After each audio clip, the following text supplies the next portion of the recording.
Alhamdulillah bertemu lagi kita pemirsa. Pemirsa, memang bahasa Indonesia ini tidak mewakili ya idiom-idiom atau ungkapan-ungkapan, kalimat-kalimat, kata-kata dari bahasa Arab.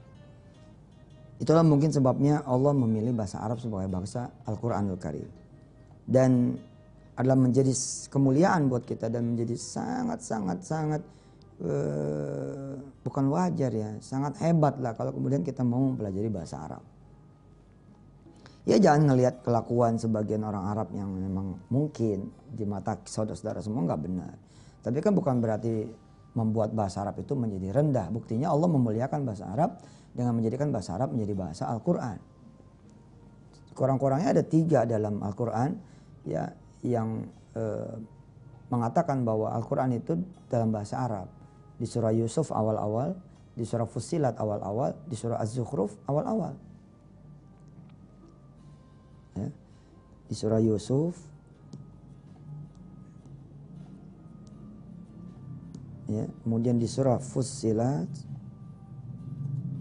kemudian di surah Az-Zukhruf. Qur'anan Arabiyya. Allah mengatakan bahwa Al-Quran ini diturunkan dengan bahasa Arab. Qur'anan Arabiyya. Terbukti ketika kemudian seseorang yang tidak memahami bahasa Arab, kalimat wa irhamna ini kayaknya kalimatnya terjemahannya menjadi sayangilah kami gitu. Padahal kan lebih dari ini gitu loh. Bila mana Allah dengan kasih sayangnya bisa membuat matahari terbit dan tenggelam di menit, detik, waktu yang sama, enggak saling mendahului, enggak kemudian juga terlambat. Tiba-tiba matahari ngos-ngosan, minta maaf sama bumi, terlambat nih gue mau kondangan. Enggak mungkin gitu loh. Artinya ketika kita bilang, ya Allah sayangi kami gitu. Pada saat saudara bilang, sayangi kami, saudara enggak punya anak gitu loh. Maka pengetahuan saya yang sedikit tidak juga bisa mewakili bahasa Arab ini gitu. Bahasa Arab irhamna ini kira-kira pengen ngomong bahwa kalau engkau sanggup membuat gunung itu menjadi tetap di tempatnya, matahari dan bulan tidak balap-balapan, beredar pada edarnya, sistem edarnya. Jika engkau dengan kasih sayangmu ya Allah bisa membuat seseorang bisa melihat dan tidak melihat, maaf loh ya, tidak melihat juga adalah keajaiban Allah. Ingat ketika kemudian apel dijatuhkan, lalu jatuh, kita menganggap itu biasa.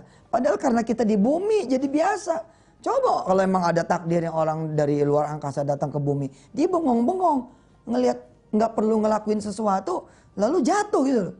Padahal orang-orang melihat ketika di luar angkasa, ketika kemudian apel ditaruh, ya ngambang gitu.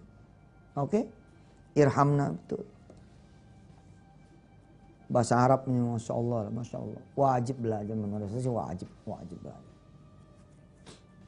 Ya, orang di luar sana lagi nggak suka melihat simbol-simbol Islam.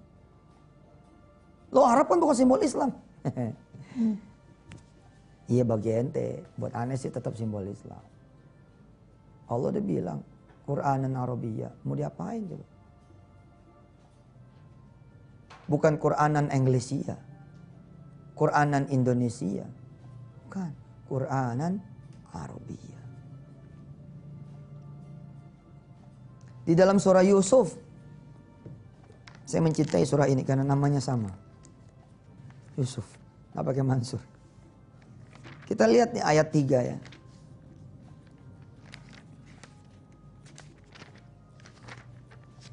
Surah Yusuf di awal-awal saudara.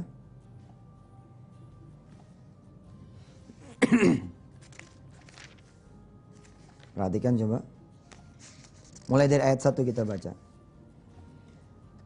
A'udzu billahi minasyaitonir rajim. Alif lam ra.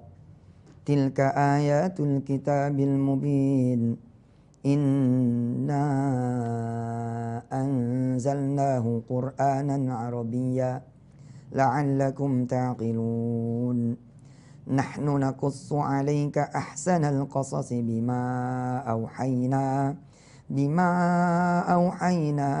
ilaika hadzal Qur'an wa in kunta min qablihi laminal ghafilin. Alif Lam Ra. Al-Quran ini adalah kitab yang jelas. Sesungguhnya kami menurunkannya berupa Al-Quran berbahasa Arab agar kamu mengerti. Allah yang bilang tuh, Quran dan Arabi, ya bahasa punya Allah. Bahasa punya Allah. Oh kalau gitu, kalau orang gak bisa bahasa Arab gak bisa masuk surga dong. Kejauhan lo diskusinya. Siapa juga yang ngomong begitu, kejauhan. Saya cuma pengen ngomong bahwa ketika Allah menuliskan Al-Quran dengan bahasa Arab, apakah kita tidak tergerak mempelajari bahasa ini? Sedangkan ketika bahasa Inggris dipakai bahasa komunikasi manusia dunia saja, kita ngomong kan begini kan, supaya lu bisa bergaul sama dunia internasional, lu bahasa Inggris. Nah, sedangkan bahasa Inggris paling mentok bahasa dunia doang. Lah kalau bahasa Arab udah bahasa Quran, bahasanya Allah. Di dalam sholat nggak boleh Allah panggagahna, Allah nu gede teh, nggak bisa begitu. Allahu Akbar, Allah Jamil kita ganti Allah sing kasep, nggak bisa. Masih kita ganti Allah sing kasep, yang bener aja. Subhanallah, tetap nggak bisa tergantikan. Harus subhanallah. Nih lihat ayat ketiganya. Kami menceritakan kepadamu wahai Nabi Muhammad ahsanal qasasi, sebaik-baiknya kisah. Lah, kira-kira saudara, kalau Allah lagi pengen ngisahin kisah terbaik, masuk ayat 4 mulai masuk kisah Nabi Yusuf. Maaf ya Pak, Bu,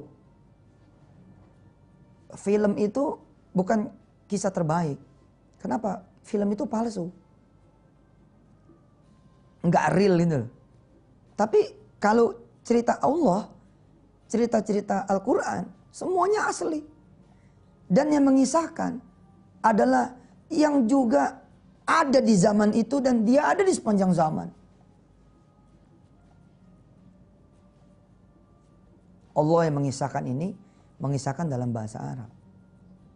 Sekiranya saudara belajar dari seorang guru, motivator, dari seorang pebisnis, pengusaha, politikus sukses, atau presiden dari negeri Paman Sam, terus saudara mengerti apa yang dibicarakan, kan enak.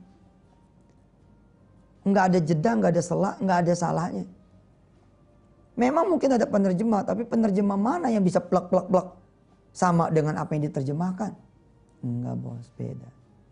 Sedangkan kalau kita ngerti bahasa Inggris saja, kita nonton film, terus kita lihat terjemahannya, kita suka bilang, ini ada yang missing nih kalimat. Nggak mungkin terjemahan itu mewakili dari bahasa aslinya. Maka ketika saudara mengerti bahasa Arab, Allah. Ketika ketemu doa, ya, ketika kemudian ketemu doa, Irhamna, ya Allah rahmati kami. Saudara kering, karena terjemahannya cuma begitu. Sayangi kami ya Allah, sebagaimana Engkau menyayangi orang tua kami. Nggak dapet feel-nya dibanding dengan saudara mengerti bahasa itu.